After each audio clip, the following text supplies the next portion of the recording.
I've been thinking about this a lot as an idea.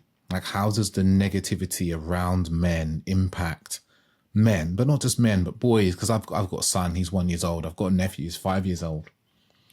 And, I think I was reading a study a while ago that, boys who grew up around negativity around men, they have lower self-esteem, they have lower confidence, lower attainment, I think I read as well. I need to double check that last one.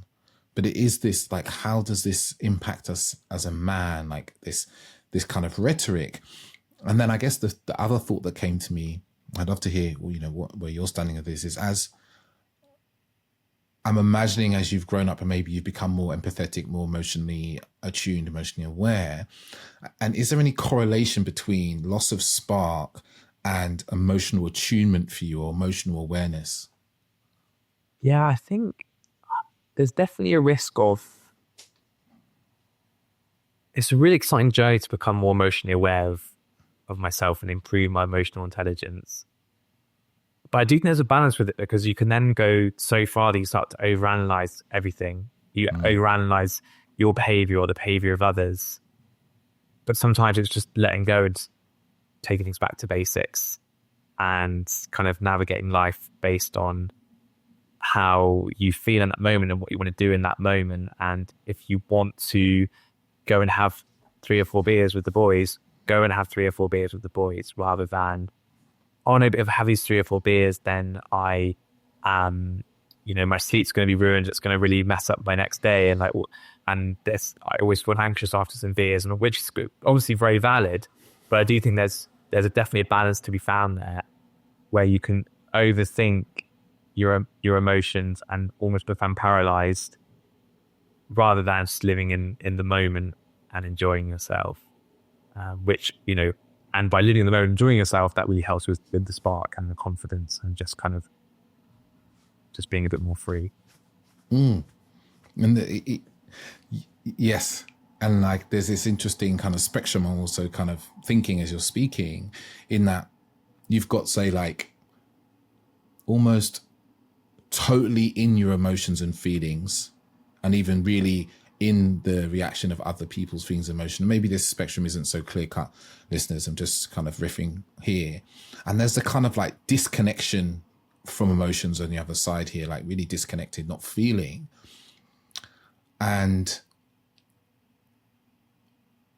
it's almost like, as men are told that we need to feel more, we can go too far towards the kind of feeling and compassionate side, where we're like feeling all our emotions all the time. We're super reactive to what we feel. We're like, to use your example, like, okay, I could go out for a few beers with my friend, but I get super anxious. And then just the thought of having the beers with our friends creates the anxiety now, which makes us uncomfortable about even going to see our friends, because we start thinking about, oh God, if I don't have a beer with them and I have some water or sparkling water, what are they going to think of me? We create anxiety around that. And actually we are out of agency. We're not in agency. We're not doing the things we want to do, as you said, like living in the moment. But then over the other side, which is like total emotional suppression and not really feeling, it's like, I'm just getting on it every single day because I don't even really think about or feel what I'm going to feel the next day, or how that impacts, because I'm not having that sort of good impulse control plus foresight of the future and the impact. And kind of what I'm hearing you say is like, in the middle is this space where we notice what the impact is and what we're feeling, but we're also able to kind of be, to some degree, kind of more rooted in what our kind of true desire, or our true desire of who we want to be is. Have I got that right? Yeah, it's exactly right. Exactly right. Because when I was at uni, it was too far the other way, because I didn't think about these things. I was just like let's crack on.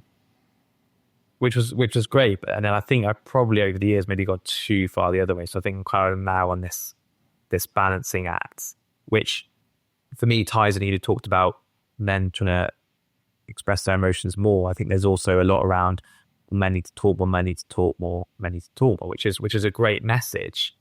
And again, I think with that, it's also a balance, because if you're asking someone to go from 0 and never having expressed their emotions or talk about how they're feeling, to talking about it very regularly, it's kind of like going from walking to running a marathon, right?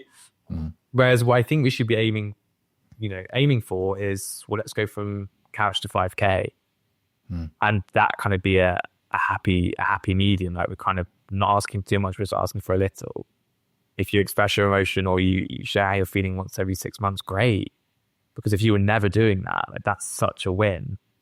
And asking someone to go, you know, okay, well, every day we're gonna journal and we're gonna do it, which is great, but it's asking a lot.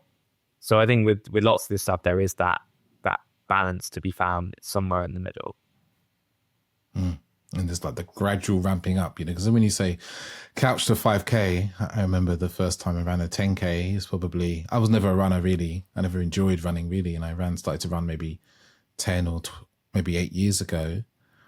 And that first 5K feels like, as you're ramping up to it, feels like an incredibly difficult task, right? It feels really painful and really difficult, and almost a level of shame that, you know, you're on Instagram, you're seeing, you know, people like yourself, like running these 5Ks in under 20 minutes. And you're like, oh my God, how is this person doing it? I can barely do 3K in that sort of time. And I guess there's also that same sense of men, there's that shame of not being able to do it, not being able to do it well enough.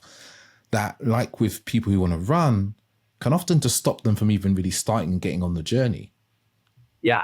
Well, there's that. I think there is a lot of competitive pressure as well in there, which is a really, you know, great trail. The 5K example you gave just now, like, my friend has set a 5K PB, so I challenged him to beat it. And if I don't, I've got to take him out for dinner by the end of the year, and vice versa, which is a really, you know, that competition is a really great element, I think, or you know, especially in guys who are, you know, can be fiercely competitive.